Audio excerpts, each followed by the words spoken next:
Money మనస్తత్వాలు. డబ్బు సంపాదించడానికి నైపుణ్యం అవసరం. సంపాదించడానికి నిలబెట్టుకోవడానికి క్రమశిక్షణ ఉండాలి. నిలబెట్టుకున్నది రెట్టింపు చేసుకోవడానికి మనీ కళ తెలియాలి. ఆర్థిక విజేతల్లో ఈ 3 లక్షణాలు పుష్కలంగా ఉంటాయి.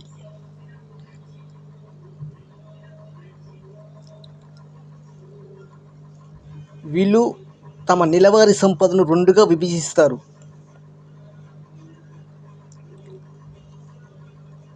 ఒక భాగాన్ని అవసరాల కోసం ఖర్చు చేస్తారు, రెండో భాగాన్ని సంపద సృష్టి మదుపు చేస్తారు.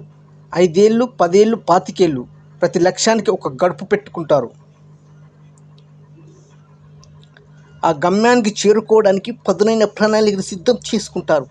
తమ ఆలోచనని, అలవాట్లని, అభిరుచులని ఒకటేమిటి సర్వశక్తులు లక్ష్యపైనే కేంద్రీకరిస్తారు.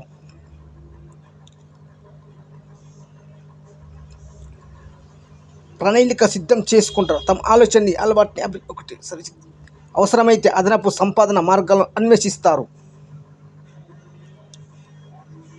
అలా జీవితకాలం కష్టపడు కూర్చోరు. ఏదో ఒకరోజు డబ్బును సృష్టించే దశకు చేరుకుంటారు. స్టాక్ మార్కెట్, రియల్ ఎస్టేట్, బంగారం, ఫిక్స్డ్ డిపాజిట్లు ఇలా తమ పోర్ట్ఫోలియో విధంగా ఉండేలా చూసుకుంటారు. సాహిల్ బ్లూమ్ రచయిత సంపదని తన 5 రకాలుగా విభజిస్తారు. ఆర్థిక సంపద, కాల సంపద, ఆనందపు సంపద, ఆరోగ్య సంపద, ఆనంద సంపద. ఆర్థిక విజేత డబ్బులతో తనకున్న పరిపూర్ణ సంబంధం కారణంగా 5 రకాల సంపదలను తులదూగుతూ ఉంటాడు. హఠాత్తుగా సిరు దేవత ప్రత్యక్షమై, నా దగ్గర 2 వరాలున్నాయి, తక్షణమే కోరుకుంటే ₹1 కావాలా, లేదంటే రూపాయితో మొదలుపెట్టి 30 రోజుల వరకు ప్రతిరోజు రెట్టింపు సంపద సృష్టించే ఉపాయం కావాలా అని అడిగితే మనం ఏం చెబుతాం? ₹1 ప్రసాదించు తల్లి అని వేడుకుంటాం. అసలు సిసలైన ఆర్థిక వితేజలు మాత్రం అచ్చంగా 2 ప్లాన్ ఆప్షన్నే ఎంచుకుంటాం. కారణం 1, 2, 4, 8, 16 కల్లా రెట్టింపు అవుతూ రూపాయి నెలసరిగది 50 కోట్ల పైచిలుకు అవుతుంది. డబ్బుతో ఆరోగ్యకర సంబంధం ఉన్నవారికి మాత్రమే చక్రవృద్ధిలో ఈ చమత్కారం అర్థమవుతుంది.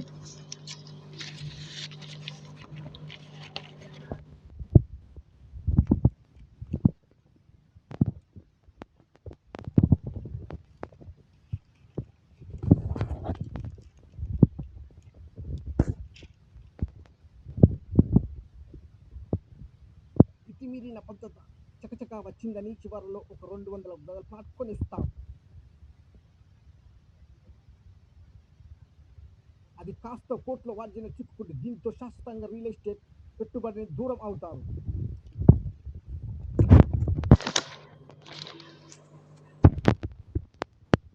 గట్టిగా సిఫార్సు చేసే స్టాక్ మార్కెట్లో ₹1,00,000 ఇన్వెస్ట్ చేస్తారు. 10 రోజులకి స్టాక్ మార్కెట్ పతనం మొదలైతుంది. అసలు సొమ్ము కూడా ఆరికర్పణ కరిగిపోతుంది. అంటే ఆ తర్వాత ఇంకెప్పుడు దళాలు స్ట్రీట్ ఉత్తారు. పెట్టుబడుల సమయంలో చాలా తొలిపి అనుమాని ప్రాధాన్యంగా తీసుకుంటారు. ప్రమాదం అవుతుందని గట్టిగా భావిస్తారు. ఫియర్ ఆఫ్ స్టేటింగ్ సిండ్రోమ్ క్రమంగా భయం మిగతా లావాదేవీలకు పోతుంది. సోషల్ మీడియాలో జాతీయ బ్యాంకులో పారిస్ కామ్ అంటూ ఫేక్ న్యూస్ రాగానే బ్యాంకుల పట్ల నమ్మకం సన్నగిల్లిపోతుంది. ఇప్పటి నుంచి గంటలు బ్యాలెన్స్ చెక్ చేస్తారు.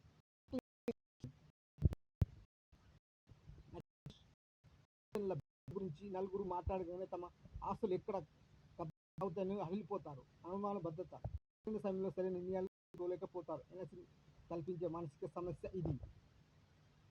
తొలి ప్రేమ వెళ్ళిపోయిన మాత్రాన ఇంకెవరిని అంటారా? మదుపు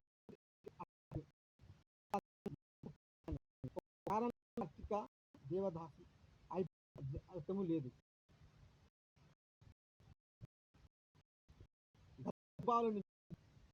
మంచి పాట నేర్చుకొని ప్రయాణించాలి.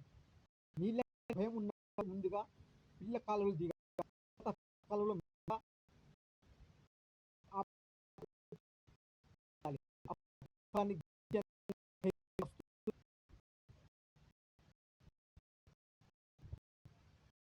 పెట్టుకొని అదే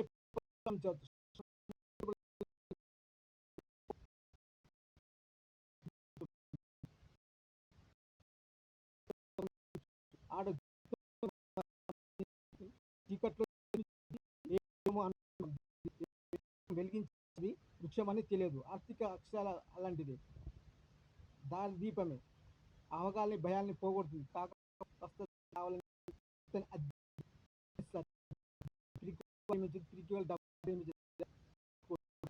సాహసే